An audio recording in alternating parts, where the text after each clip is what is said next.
Ah bon? Les Russes ne se battent plus avec des pelles et à cheval? Le retournement de veste le plus violent de l'année. Pincez-vous, vous ne rêvez pas. Nous sommes bien sur LCI, la chaîne qui nous explique depuis 4 ans que l'armée russe est une bande de clochards incompétents. Écoutez bien. L'armée russe est aujourd'hui la référence tactique et technique pour penser et mettre en œuvre le mode défensif. N'en jetez plus. Laura, voilà qui tord le cou à certaines informations ou commentaires, parfois ici même sur ce plateau, comme quoi, eh bien les Russes, véritablement, c'était pas ça. Trop présomptueux, ces analyses. Pardon? Une référence tactique et technique? Mais on m'avait pourtant juré que les Russes démontaient des machines à laver pour récupérer des puces électroniques pour leurs tanks. On m'avait dit qu'ils n'avaient plus d'essence, plus de nourriture, et que Poutine avait 12 cancers. Le journaliste avoue lui-même. On a raconté n'importe quoi sur ce plateau. Mais attendez, le pire est à venir sur la gestion des soldats. Voilà des mois, vous le savez, la presse occidentale se fait l'écho du peu de cas de Moscou pour la vie de ces hommes. Or, les rapports confidentiels défense consultés par Marianne ne disent pas la même chose.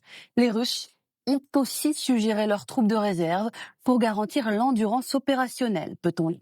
Selon les documents, explique le journal, Moscou renforce ses unités avant leur usure complète, mélange nouvelles recrues et troupes aguerries et surtout ménage des périodes de repos régulières à l'arrière. Un exemple parmi d'autres, car le constat est global.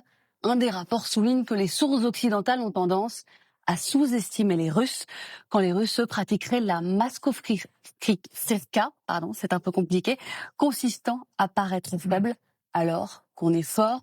Je tombe de ma chaise. Donc résumons. Pendant des années, on nous a vendu la fable des vagues humaines, des soldats russes envoyés à l'abattoir sans stratégie, mal équipés et commandés par des ivrognes. Et là, tout d'un coup, on apprend qu'ils gèrent leurs réserves intelligemment, ils font tourner les effectifs pour qu'ils se reposent, ils pratiquent la Maskovkira, ils nous ont fait croire qu'ils étaient nuls pour mieux nous piéger, et nos experts de plateau ont sauté les 2 pieds joints dedans. C'est fascinant. LCI vient d'avouer qu'ils nous ont désinformés pendant tout le conflit. Ils ont pris leur désir pour des réalités et ils nous ont vendu une guerre imaginaire où l'Ukraine gagnait facilement face à des Russes incompétents. Maintenant que la réalité du terrain est indéniable, ils retournent leur veste.